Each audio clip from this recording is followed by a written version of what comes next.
Meus irmãos, a graça e a paz do nosso Senhor Jesus Cristo. É um prazer estar pregando aqui nesse púlpito novamente. Eu estou substituindo o pastor nas férias dele, aqui na quinta igreja do Veracruz, né? A igreja ali no Jardim Veracruz. E eu quero expor o Salmo de número 24. Abra sua Bíblia lá no Salmo de número 24.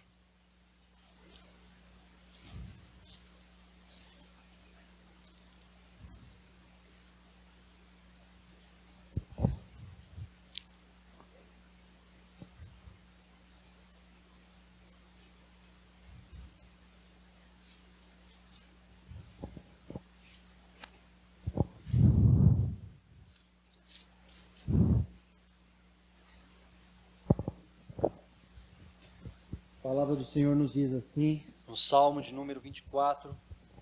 Ao Senhor pertence a terra e tudo o que nela se contém, o mundo e os que nele habitam. Fundou-a ele sobre os mares e sobre as correntes a estabeleceu. Quem subirá ao monte do Senhor? Quem há de permanecer no seu santo lugar? O que é limpo de mãos e puro de coração, que não entrega a sua alma à falsidade, nem jura dolosamente. Este obterá do Senhor a bênção e a justiça do Deus da sua salvação. Tal é a geração dos que o buscam, dos que buscam a face do Deus de Jacó. Levantai, ó portas, as vossas cabeças, levantai-vos, ó portais eternos, para que entre o Rei da Glória. Quem é o Rei da Glória? O Senhor forte e poderoso, o Senhor poderoso nas batalhas. Levantai, ó portas, as vossas cabeças, levantai-vos, ó portais eternos, para que entre o Rei da Glória. Quem é esse Rei da Glória? O Senhor dos Exércitos, Ele é o Rei da Glória. Amém. Louvado seja o nosso Senhor, que reina soberanamente. Meus irmãos, nos nossos dias nós temos muitos sermões expostos a qualquer tempo, qualquer hora, em qualquer lugar e na palma das nossas mãos. Entretanto, isso tem levado você a exaltar o Senhor em todo o tempo, a reconhecer as grandezas do Senhor pelos seus grandes feitos, a exultá-lo com todo o empenho, a reconhecer o reinado dele e a obra dele e o poder dele sobre a sua vida. Esse salmo é um salmo belíssimo e que leva a nós a exaltar o Senhor em todo o tempo. Exaltar o Senhor dos exércitos em todo o tempo. A palavra do Senhor que o salmista, na sua oração, no seu louvor ao Senhor, a esse Senhor a quem pertence toda a terra, vai nos colocar sobre aquele que estabeleceu. E esse que fundou com sabedoria e com propósito tudo o que há, nos mostra, nos remete primeiramente a Gênesis 1 e 2. Nós ao olharmos para esse salmo, nós somos remetidos a Gênesis 1 e 2. Porque o próprio texto já nos remete lá. Ao Senhor é a terra e tudo que nela existe, o mundo e os que estão habitando nela, pois fundou ele sobre os mares e sobre as correntes a estabeleceu com poder.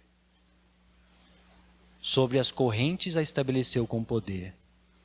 Sabe, esses termos aqui expressam o governo de Deus que foi anunciado em Gênesis. Expressa que ele não só governa, como reina sobre todos que há na terra. Se nós olharmos para a mensagem de Gênesis, dada e escrita por Moisés, é para que o povo tivesse o cuidado de saber, o eu sou, o Deus Criador, nos manda, vá à terra prometida. Pode ter certeza que não há rei no Egito que possa impedir as promessas que o Senhor há de cumprir. Aqui ele está relembrando isso, que aquele Deus, o eu sou, o Criador, é poderoso para cumprir as suas promessas, é poderoso sobre todos, é poderoso sobre qualquer reino que seja estabelecido na terra, e ninguém há como ele. Qualquer um que se aproprie de algo nesta terra, meus irmãos, é um parasita, quando ele quer tomar o lugar desse rei soberano. O Senhor pertence tudo o que há. Qualquer um que tente usurpar é um parasita. Satanás tentou fazer assim. Ofereceu a Cristo a glória do mundo. Mas espera aí, Satanás. Quem disse que isso é teu? Muitas das vezes nós recebemos de alguns o convite do poder. Mas quem pode dar poder? De quem é a autoridade? Isso é um princípio de arrogância, aqueles que tentam tomar e usurpar o poder do Senhor, e não reconhecer e não exaltar ao Senhor pela sua grandeza, não reconhecer a obra dele, tudo que ele tem feito, reconhecer a paz do Senhor. E aqui, quando eu digo paz do Senhor, eu estou dizendo no conceito hebraico, no conceito onde é a chuva que cai no seu tempo certo e rega a plantação. Paz, shalom, é a terra que produz o seu fruto no seu tempo certo e que alimenta a população. É o alimento bom. É o sol que aquece e nos faz ter vitamina D, né?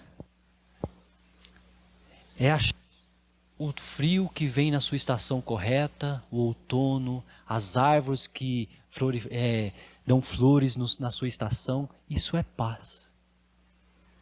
Isso é shalom de Deus. E isso mostra o conceito da criação. Isso mostra o Senhor que reina, porque é Ele que estabelece tudo que há no mundo. É Ele que fundou sobre os mares e sobre as correntes a estabeleceu. Por isso, esse termo nos remete a esse Senhor soberano. Só que nós temos que colocar mais perto de Davi. Nós temos que chegar mais próximo de Davi e falar assim, por que ele está dizendo, está exaltando esse Senhor? Lembre-se que no tempo de Davi, aqui havia o tabernáculo ainda.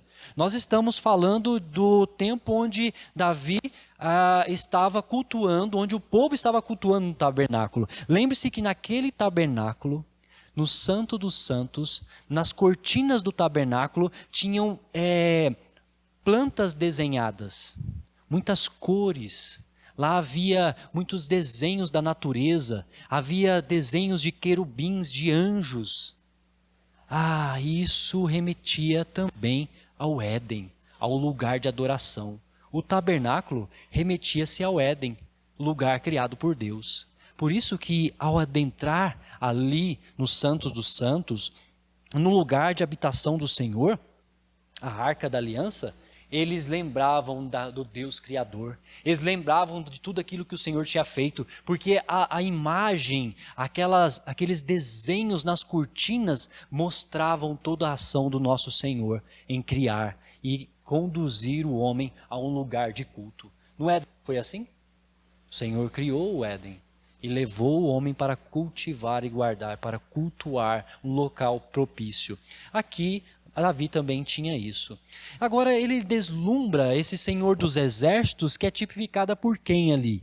Pela Arca da Aliança. Então quando nós olhamos para Davi, quando ele diz que esse Senhor, que esse Deus Todo-Poderoso, que nós devemos exaltar e bendizer em todo o tempo, é mostrando para aquele conceito tipificado da Arca da Aliança, que representava o Senhor dos Exércitos. Nós vamos à batalha, quem irá à nossa frente? Os sacerdotes com a Arca da Aliança. E nós sairemos de lá vencedores, porque a presença do Senhor está aqui, porque o Senhor reina, e esse é soberano sobre reinos e povos. Meus irmãos, isso mostra uma perspectiva que vai crescendo. Isso mostra uma relação de adoração do salmista, que vai, ao passo que ele cultua, que ele vai mostrando a sua gratidão, ele vai reconhecendo em todos os passos do seu povo que eles são um povo eleito chamado para adorar o Senhor dos Exércitos. Por isso, a palavra desse senhorio, a demonstração desse senhorio é para que conduza o coração do povo de Israel em paz. E reconhecer a paz dele em todo o tempo. Reconhecer esse Senhor Todo-Poderoso. Agora a pergunta que é feita após isso é: quem então subirá ao monte do Senhor? Quem há de permanecer no seu santo lugar? Lembre-se, ele está associando e ele está vendo diante dele a Arca da Aliança, os santos dos santos, o tabernáculo no meio daquele povo, e ele vai dizer: quem é que pode se achegar? Quem é que pode exaltar o Senhor desse modo? Quem subirá ao monte do Senhor? Quem há de permanecer no seu santo lugar? Essa pergunta, ela reflete diretamente a um conceito da queda, a um conceito de Gênesis 3, a um conceito do pecador, do homem pecador. Quem pode adentrar diante o Santo dos Santos? Qual de nós que podemos achegar justificado pelas nossas obras diante ao Senhor? O que é limpo de mãos e puro de coração? A resposta está aí. O que é limpo de mãos e puro de coração, que não elevou em vão a sua alma e não foi jurado fraudulento, receberá a bênção do Senhor e a justiça do Deus da sua salvação. Esta é a geração que estão procurando a face de Deus, ó Jacó. Então, quem são esses que podem adentrar? Aqueles que são justos. Isso, quem destes pode se dizer justo diante do Senhor, que não praticou maldade, e aí o salmista vai elencar, vai colocar, enumerar, olha, aquele que não tem relacionamento, ou não tem ações incorretas diante do mundo corrupto, que não tem ferido a sua consciência com impurezas. Quem assim pode adentrar? Isso é um jugo pesado, né, da lei. Isso é um jugo pesado lançado a nós. Quem aqui pode adentrar o Santo dos Santos, adentrar a presença do Senhor e se considerar justo e falar assim: eu posso? Você já feriu a mente, a consciência com algum pecado? Você já agiu de forma diante do mundo que o Evangelho não foi levado em consideração? Você já elevou em vão a sua alma? Isso quer dizer a idolatria, ao amor desordenado e aquele sentimento de adoração, pessoa, um desejo, um elemento, uma atividade e assim por diante que fez com que você dasse mais prioridade àquele objeto, àquela pessoa ou àquela atividade mais que o Senhor? Nós, muitas vezes, damos mais prazer aos nossos desejos do que à obra do Senhor. Lembramos mais sobre nossos desejos, nós nos esforçamos mais sobre os nossos desejos do que nos esforçamos do que a obra do Senhor e fazer com excelência aquilo que o Senhor nos chama. Porque o pecado, ele desconfigura a nossa mente, desconfigura os nossos pensamentos. Aí por isso na liturgia nós lemos o Salmo 15, Salmo de número 15. O que vive com integridade pratica justiça e de coração fala a verdade. O que não difama com a língua, não faz mal ao próximo, nem lança injúria contra o seu vizinho. O que aos seus olhos tem por desprezível ou réprobo, mas honra os que temem ao Senhor. O que jura com dano próprio e não se retrata. O que não empresta o seu dinheiro com usura, nem aceita suborno contra o inocente. Quem deste modo procede não será jamais abalado. É esses que podem se achegar diante ao Senhor. Essas características, meus queridos irmãos, é um fardo pesado ao homem, que nos torna indignos e não nos permite chegar diante ao Senhor. Por isso, o termo aqui é muito propício e muito este obterá do Senhor a bênção e a justiça do Deus da sua salvação. Meus irmãos, aqui é a mensagem redentiva. Aqui está um princípio de consolo para a pergunta: quem subirá ao monte do Senhor? Lembra-se quando Davi estava levando a arca e aí ela tombou, né? Aquela carroça tombou e alguém colocou a mão, não sei se é Uzá, se eu não estou perdendo o nome, acho que é isso mesmo. Foi e tocou na arca da aliança. Ninguém pode tocá-la. Ele foi fulminado. Meus irmãos, é santidade demais. É pureza. E homem nenhum pode se achegar.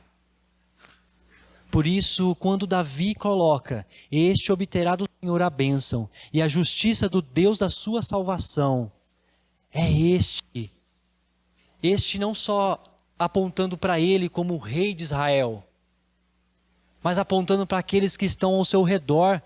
Tal é a geração dos que o buscam, dos que buscam a face do Deus de Jacó. Esses que estão aqui serão justificados diante ao Senhor. Serão justificados pela graça do Senhor. Será aplicado continuamente a bênção da justificação. E será aplicado pelo justo juiz a justiça do Deus da sua salvação. Este lança e concede um substituto para o homem que não pode adentrar os santos dos santos.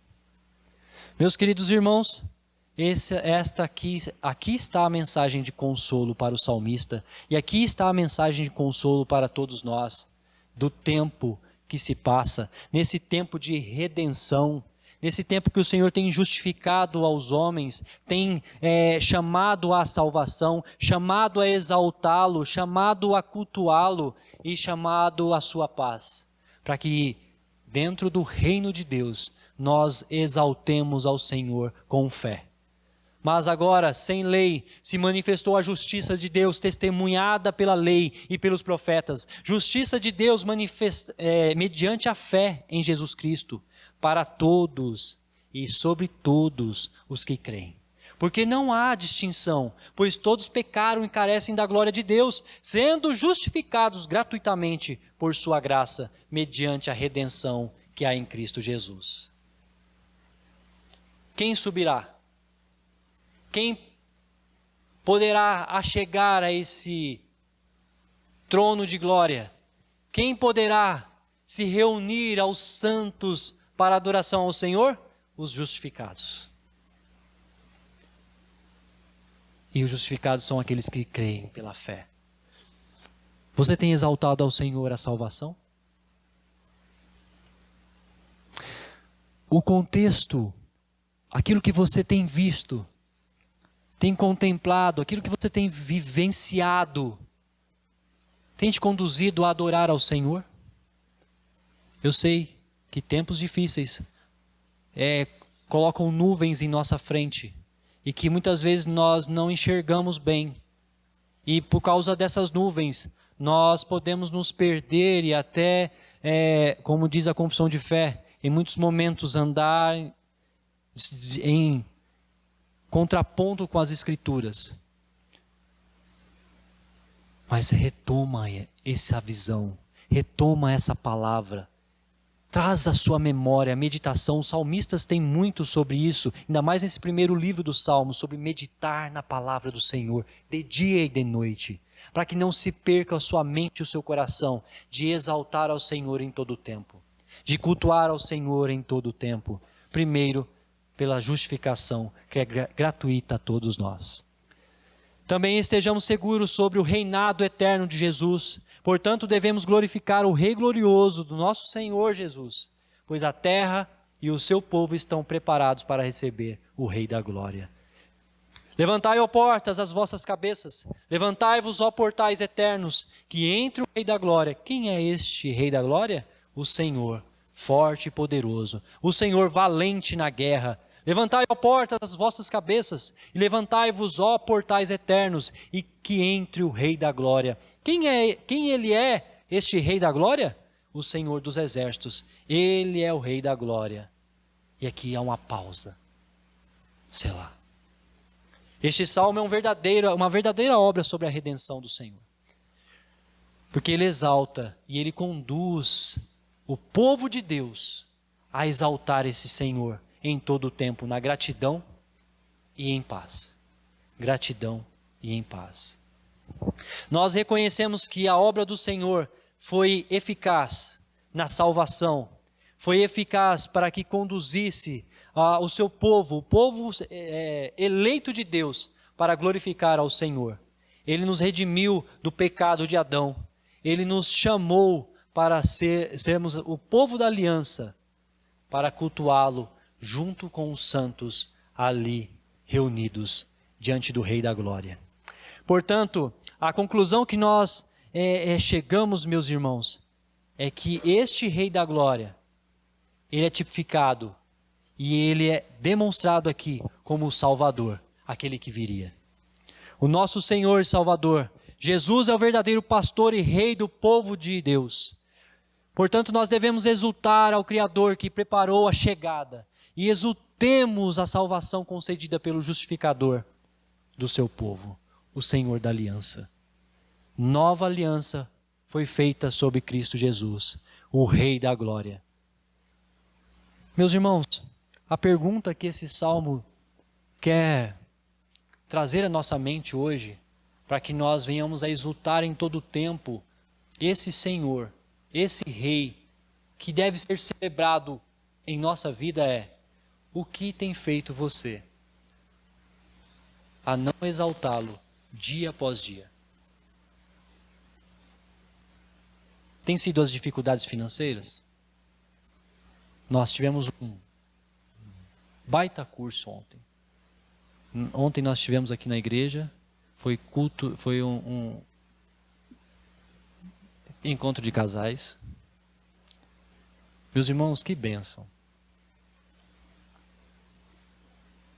O que tem feito você esquecer de exaltar o Senhor todos os dias? É as dificuldades na saúde? É as dificuldades da pandemia? É os problemas na escola? São questões conjugais? O que tem feito você esquecer de exultar ao Senhor todo dia? Então, olha o salmista e veja como ele identifica, como ele começa a exaltar. É ao abrir dos olhos: Senhor, Tu criastes todas as coisas e é Rei sobre tudo. Eu respiro por causa do Senhor. Eu vejo por causa do Senhor. E mesmo se não vejo, eu consigo tatear a beleza da criação. Eu consigo senti-la. Eu consigo ver o sol brilhar. Eu consigo ter irmãos que se preocupam comigo. Eu consigo pedir ajuda. Eu consigo ser auxiliado. Senhor, me faça enxergar melhor a grandeza do Senhor, a Tua excelência, a Tua majestade, o Teu poder sobre situações, sobre a minha vida, sobre tudo que há, para que eu ande com coração grato, fiel ao Senhor. O Salmo nos remete à exultação ao Senhor. E como você tem exultado ao Senhor dia após dia? Qual tem sido o seu desejo, o seu anseio por celebrar esse Deus magnífico, esse Deus justificador, esse Deus gracioso, esse Deus redentor?